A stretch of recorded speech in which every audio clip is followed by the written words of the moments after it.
As we all know, March Madness is here.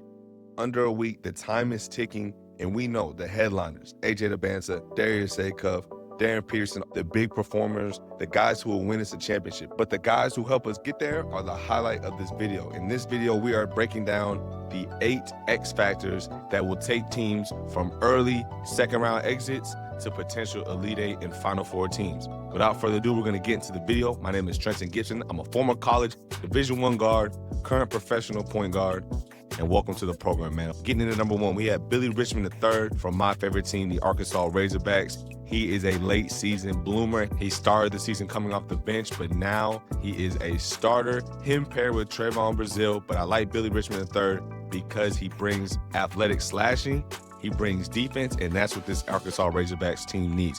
We have Acuff, we have 2 McDonald's All-Americans on the team. They can get the buckets. But where Arkansas struggles, especially on the road, which all NCAA games will be neutral site games, Arkansas struggles when it comes down to getting stops consistently.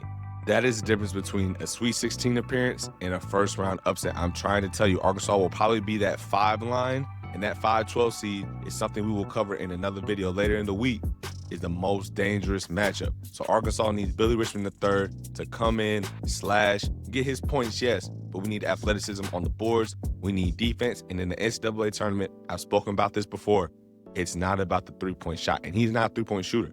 We need easy baskets. We need steals, transition layups. We need offensive rebounding. We need all these things because it's harder to shoot in those domes in the Elite Eights. The brand new basketballs are slick and bouncy. We need Billy Richmond III to show up. And so now we're going to move on to number 2, Flory Bidunga out of Kansas. He is the interior anchor, similar to what Arkansas needs. Kansas has Darren Peterson, has a great coach in Bill Self. They will take care of the offensive schematics. But we need someone like Flory Bidunga. I think he's the only big man truly on that team. He averages around 3 blocks a game. He shoots 67% from the field down low. Kansas needs that. If they run into a team that is large, and they have no answer other than Flory Bidunga. So he needs to be healthy. He needs to not be in foul trouble, and he needs to show up. When he doesn't show up, they lose. When he does show up, they dominate. There's been games where Darren Peterson has not even played, and Flory Bidunga has been the best guy on the court, the most impactful guy for the Kansas Jayhawks, and they need him to show up. And moving to number 3, another guy that helps control the paint is Thomas Hall for this Florida team. Now, Florida was obviously in the dumps to begin the season. They were 5-4, a lot of scrutiny, the bad guard play, but all of those things have changed, and Thomas Hall is a big part of it. He is an All-American, averaging about 17 points a game, but to me, that is not the biggest thing that sticks out.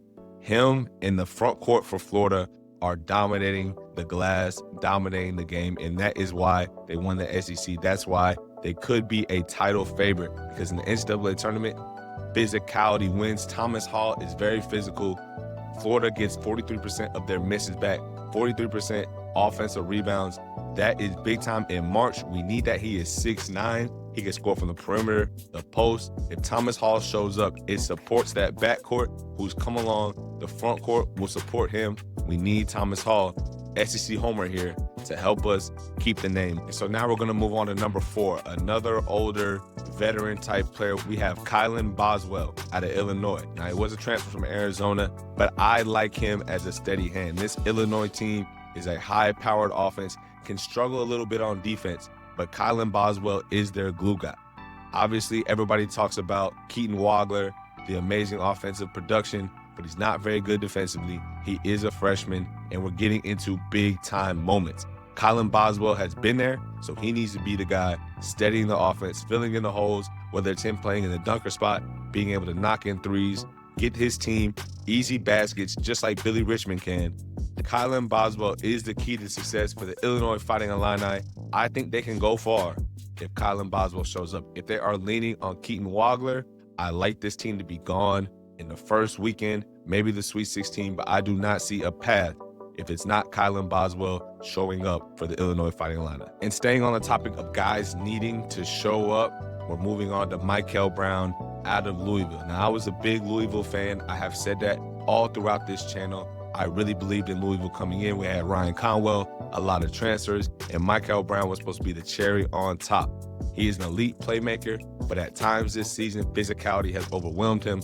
bad shot selection, and those things will get you bounced, especially early in March. Now, they're probably looking at a 4 seed, a 5 seed, and once again, that is dangerous territory. You play a team like High Point, you play in a region that is not the East Coast, not the South, then you really could be looking for a problem when it comes to these games. So I need Michael Brown to show up. I need him to be physical. I need him to distribute the ball, and I need him to have good games. If he does that, the sky is the limit for Louisville. In spite of my negativity, they are a top 20 offensive and defensive team, which bodes well. These balanced teams are the ones that do well in March. And I'm telling you, if Michael Brown can show up, Louisville can get very far in the tournament.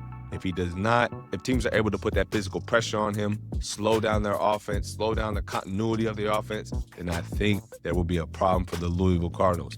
But if not, if Michael Brown, I hope he does, is able to show out as he should on that big stage, he is used to that, I think Louisville can make it happen. And as we move on to number 6, another guy in the ACC, make sure you drop a sub to the channel, man. If you're trying to keep up with this NCAA tournament, I do film breakdowns, and I will do these throughout the tournament, man. So going on to number 6, the ACC Blue Blood, the Duke Blue Devils. We need Isaiah Evans, the guard, 6'6" wing, needs to show. With the loss of Caleb Foster, the Duke Blue Devils obviously took a hit. They have a great roster, a deep roster, of course, but we need something on the perimeter, and I think Isaiah Evans is the best out of the group that can provide us something. Now, the good thing for Duke, they run their offense through their bigs. Cam Boozer is essentially their hub, but when times get tough, I'm not the biggest fan of necessarily the hub offense. I don't want Cam Boozer at the top of the key with 10 seconds left.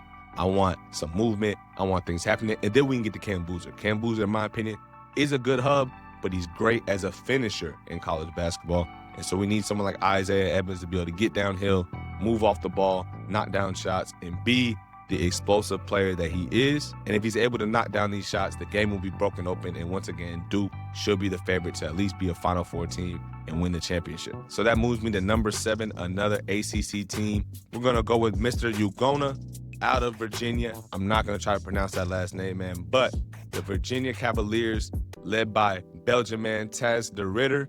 He's doing his thing. Virginia has been a defensive juggernaut. Ryan Odom has done his thing, former coach at UMBC, but Virginia needs to hold on to this defensive identity. The whole team is playing defense, but it starts with their anchor, and that's Mr. Ugonna. He is a rim protector. He's had an 8-block game this season. Once again, easy baskets is the way to upset. Make teams shoot perimeter threes. That falls in line with what Virginia wants. Virginia has decent offensive players that can make things happen, but their identity is on the defensive end. And if Ugonna can get it done, block shots, turn the paint into a no-fly zone, that's what Virginia needs to get deep in the tournament. And last but not least, we're moving on to the Big 12. One of my dark horse teams to at least get to the Final Four is Iowa State, and the only way they'll get there is from Milan Momcilovic.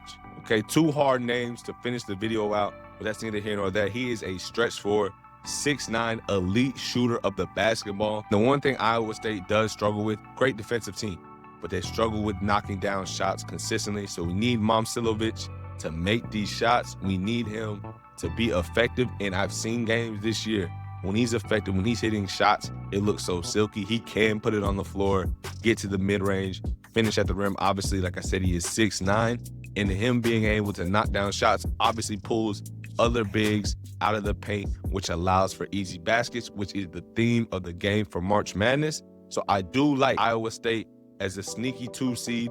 You know what I'm saying? It's not that sneaky because they are a 2 seed, but a 2 seed that can upset a 1 seed because of his shot-making ability. Now, let me know what you think in the comments. Did I miss anybody? I'm sure I did. I could cover everybody in the country. But stay tapped in with me, man. We're going to keep dropping these videos every single day, and we're going to go into the breakdowns as well, man. So drop the sub, and I'm going to catch you on the next one.